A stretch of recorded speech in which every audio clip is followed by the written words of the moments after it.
Hey everyone, thanks so much for having me and celebrating convention this year in a very special way. You know, on my way over here this morning, there were a lot of things going through my mind. And I have to admit, some of those things were about my life outside of FFA. For instance, I've been meaning to call my grandma. I meant to schedule a doctor's appointment, and I really should order some things from Walmart the next time that I get the chance. Another thing that's been on my mind though is about a birthday present that I have to get for a friend back home. And that is a whole beast in of itself. I mean, a birthday present for a good friend, I have known this person for years, and I really want to get her something that matters. When I started thinking about everything that I could get for my friend, I started thinking about some of the best birthday presents that I've ever gotten. And this made me wonder about some of the best birthday presents that all of us have ever gotten. And since we don't have the chance to talk about this next question, feel free to just think about it to yourself. What is the best gift that you have ever gotten? Something that you really wanted, that had been on your wish list for months. Got it? Remember the moment when you ripped open the package and saw what was inside? What did it feel like? For me, when I ripped open my dream package, I felt on top of the world. Y'all get this. I got a 2006 black Mustang GT, remote control car. My 8-year-old self was ecstatic. I remember it like it was yesterday. I ripped open the package, looked and saw what was inside, did a little happy dance, ran over, gave my parents a giant hug, and thanked them roughly 100 times. I'm sure the look on my face gave away how excited I was to get this thing. Now though, the other end of the spectrum. What is a gift that you have gotten that definitely wasn't on your wish list? An ugly sweater? A bag with the entire High School Musical cast on it when you were in middle school? No one? Just me? That's okay, Grandma. I know you meant well. We rip open the package, look and see what's inside and think, what the heck? And our reaction goes a little something like this. It's avocado! Thanks! Just like this kid, we say thank you, but a little less enthusiastically. Whether we're given something that we really want or not, hopefully all of us say thank you for the gifts that we're given. The crazy thing is that most people only say thank you for the gifts that they're given that can be held in their hands. What happens when we're given a gift that can't be wrapped up in a package? This thought came to me a mere 2 months ago. I was going through an old FFA jacket. Maybe you've done this too. You take your jacket out of the closet after a little while and dig around in the pockets.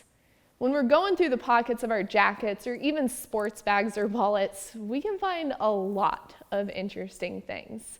For instance, last time I went through my jacket, I found a crumpled up dollar bill, a chapstick that I swore I lost, and a penny. I also found a worn out note that had clearly spent some time chilling inside of my jacket pocket. I carried this note with me everywhere, for 4 years of high school and even after. In fact, I had this note with me on the day that I got elected to national office. When I pulled out this note again and looked at it, I was flooded with memories. This note was a time machine, and the story of it requires us to flash back to 6 years ago, to when I was a freshman in high school. I was the definition of awkward in 9th grade. I was super small for my age, and my self-confidence was about as big as my height. Picture this, I am this tall, had huge glasses, and a haircut that wasn't cute. In fact, some people have told me that I looked like Harry Potter. Flattering compliment for a teenage girl, I know. Flash forward a couple months, Harry Potter Tess walks herself into FFA camp. I had a fun time at camp, sleeping in the bunkhouse, beating the July summer heat in the pool, and playing way too many games of capture the flag. I had an awesome time at camp, but I left feeling like the same awkward little kid that had arrived. Luckily for me, we have a camp tradition where we write happy grams or encouraging notes to other campers. Thinking about that now, I've never really known what to write on those things. Like, you're cool, glad we met, keep in touch, here's my email, or whatever.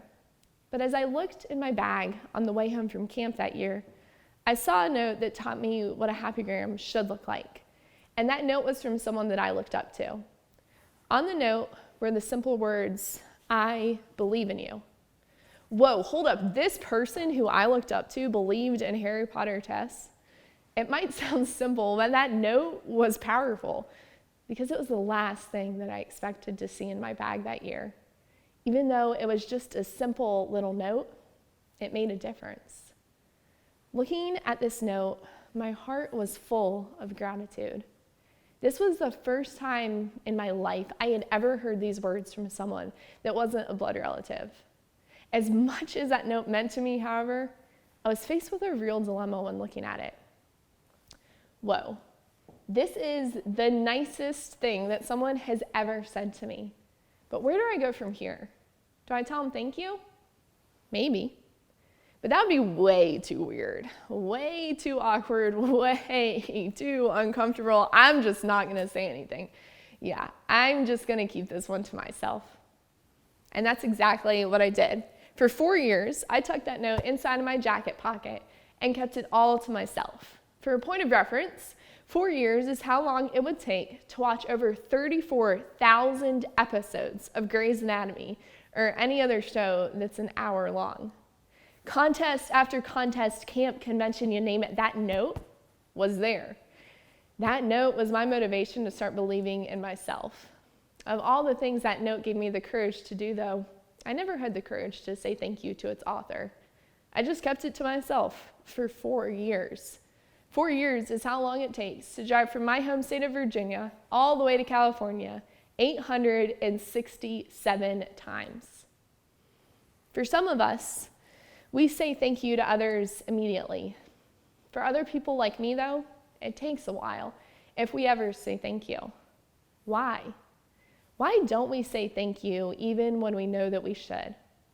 I'll tell you why. It is awkward to tell someone that they have changed your life. First of all, how do you even put into words a life-changing impact? How do you even begin to tell someone, my life is better because of you, and here's why?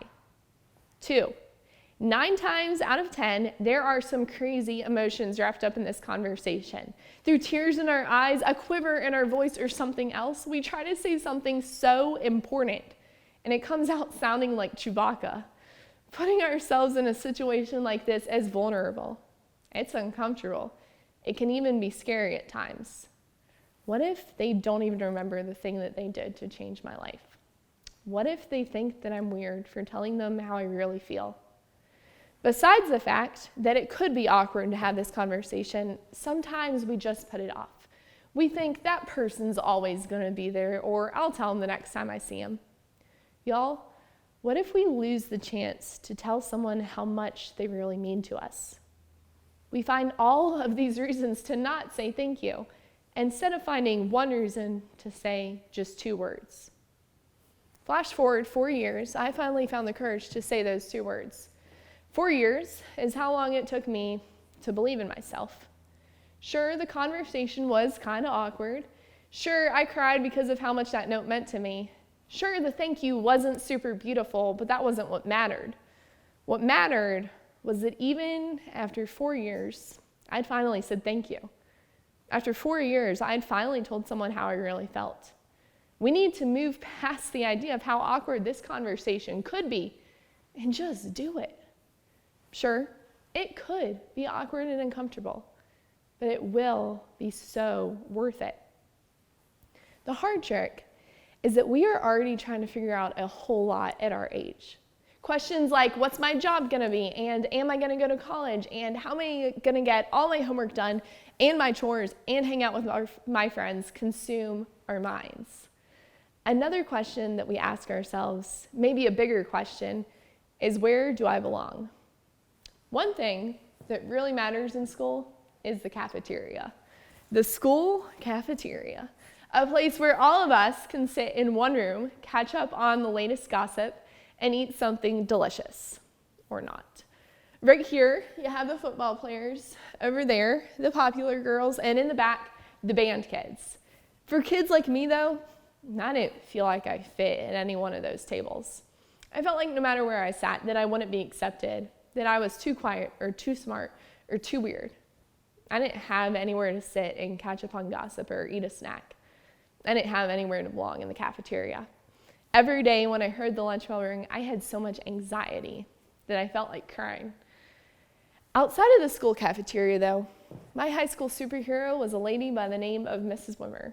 Mrs. Wimmer was a 5'7" lady with at least 7 feet worth of sass in her. Mrs. Wimmer always had her coffee in hand and her hair done. Mrs. Wimmer was the best teacher at our school. Every day, whether we were learning a science experiment or something from the textbook, Mrs. Wimmer made it feel like it mattered. And one day, Mrs. Wimmer changed my life. The thing that Mrs. Wimmer did to change my life wasn't giving me extra credit on a test or even having some super deep life conversation. The thing that Mrs. Wimmer did to change my life was opening her door. Mrs. Wimmer saved kids like me from a friendless cafeteria fate. During lunch, she would catch up on grading or run some errands, but that wasn't what mattered. What mattered was that for 25 minutes a day, I felt like I belonged at school. All she did was open her door, but that open door made a difference.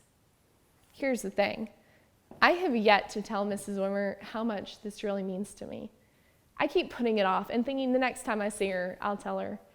As much as I believe in the importance of telling people thank you, I'm definitely not perfect in this area. This challenges me to change, though. And that change can start now. The next time I'm able to look Mrs. Wimmer in the eye, I hope the thank you goes a little something like this. Mrs. Wimmer, thank you. Thank you for opening your door. Thank you for being there for me. Thank you for helping me feel like I belonged. Who are the people who have changed your life? A teacher? Your advisor? A parent? A student? A coach? Who are the people that you need to say thank you to? Why do we let these people walk around and never know how much they really mean to us? Here's how impact goes. Someone does something. That something impacts us. If we think of impact like a loop, never saying thank you never closes that loop. We let people who have fundamentally changed our lives walk around and not even know it. Another reason to say thank you, when someone changes your life, they uplift you. What does that even mean? They bet on you. They say, kid, you're worth it. That person wasn't required to do the thing that they did. When someone goes above and beyond, they do it intentionally. When someone is brave enough to uplift us, we have to be brave enough to uplift them. We uplift others by saying thank you. Hopefully, all of us watching this video want to make a positive impact on the world. Hopefully, we all want to make a difference. The thing is, we do make a difference every single day. A difference was made in my life through a note and a brown paper bag. Mrs. Wimmer made a difference by opening her door. A difference was made through small, intentional actions. We can all make a difference by saying thank you to the people who have made a difference in our lives. Every one of us watching this video right now, regardless of our age, background, experience, anything, has the ability to say thank you. So let's start. We have started a social media challenge. My challenge to you is to sincerely tell someone thank you. After you do, grab a picture of them and post it on social media using hashtag FFA Gratitude. Now, the reason we're posting isn't to make ourselves feel better, but it's to encourage other people to do the same. Now is also an awesome time to write some happy grams to people. Find a piece of paper, write a note, and drop it in the mail. If neither of these two things strike your fancy, pick up the phone and call someone. Say thank you to the people who have believed in you. Say thank you to the people who have made you feel like you belong. It doesn't matter how you do it. Just say thank you. Y'all, thank you so much for having me tonight, and have an amazing convention.